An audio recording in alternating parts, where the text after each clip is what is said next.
Now, I'm on vacation, so I'm going full-on clay emo on you guys. It's the car vlog. I don't have a little adapter that I can put my phone onto, so I'm leaning it against the side right here. But this is some Canucks news that I actually didn't really think I'd need to talk about, because I pre-recorded some videos. That Why I Want video I uploaded yesterday on Patrick Pistola, that was pre-recorded. I was supposed to have a video on Philip Tomasino coming out today, but this piece of news dropped, and I kind of wanted to talk about it, so I took some time out away from the family to come in here, record. So, news coming from Michael Russo. He is a American journalist. He covers mostly the Minnesota Wild. He does athletic stuff, radio stuff, all in Minnesota for the Wild, and he said on Minnesota radio just a while ago that Minnesota Wild GM Paul Fenton is really going in on trying to shop Jason Zucker. Now, Zucker is a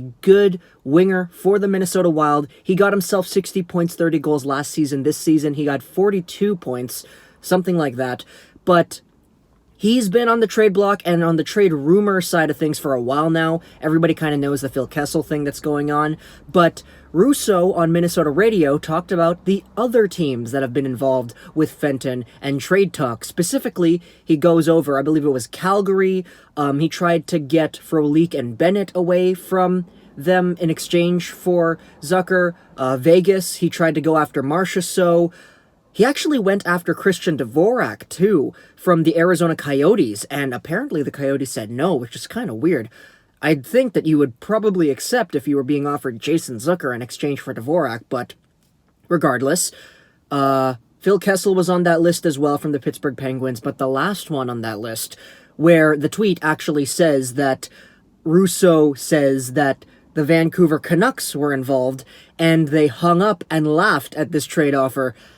Apparently, Paul Fenton was going after Brock Boeser. Boeser for Zucker. And apparently, just based off of everything that I saw, it looked like it was 1-for-1. So, that was apparently a trade offer that happened over the weekend, or sometime in the past week, that the Vancouver Canucks actually shut down, and they rejected.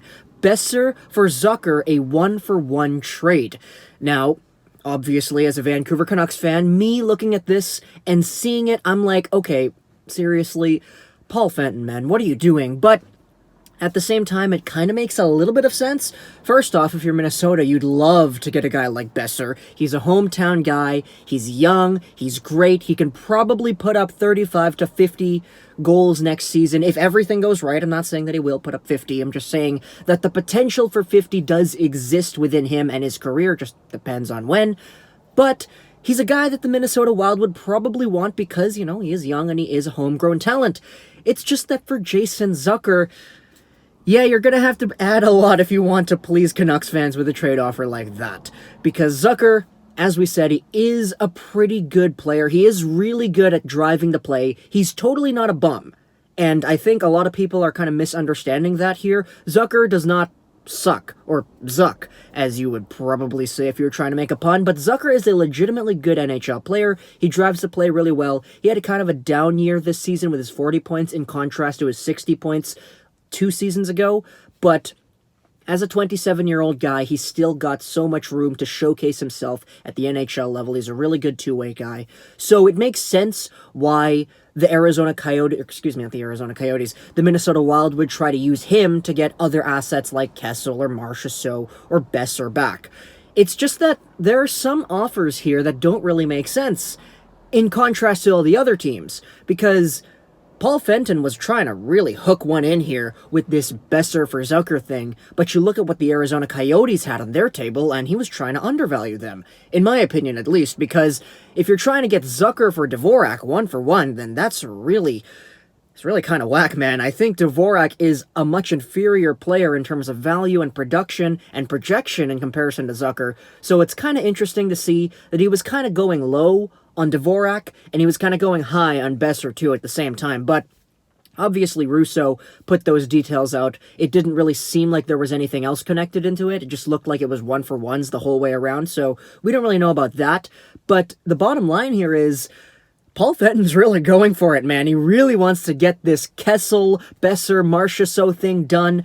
Bennett and Frolik as well, and he's really trying to shop Zucker, according to Russo on the radio, but some of these offers are kind of weird, and some of these offers have been rejected, or at least all of them have been, to the best of my knowledge at this point in time. That's kind of why Zucker is still on the Wild. But Brock Boeser, obviously, he's great. He's probably going to have a better season next season than he did in his freshman and sophomore year. He's got so much room to grow, and honestly, I'm looking forward to it. It's just that Zucker is not a bad player, but he's certainly not at the same level. He's older, he gets less points, and sure, he is better at driving the play, debatably. I mean, you could debate all you want about whether or not Boeser is good at driving the play, because he's really good at that too, now that that's processing in my head. But Zucker, definitely a great NHL talent. It's just that him 1-for-1 for Boeser, yeah, I don't really know, man. There was a comment on our Canucks talking about what if it was the Minnesota Wild trying to give up Zucker and the 12th overall pick in exchange for Boeser. Now the whole conversation kind of changes, but that's a video for another day. Right now, I'm still on vacation, so I have to go back over to my family, and I'll leave you guys with my Philip Tomasina video tomorrow, I guess. This is what you get for today's video, a little update, Clay Emo-style car vlog on Brock Boeser and Jason Zucker, and an apparent trade proposal that went south.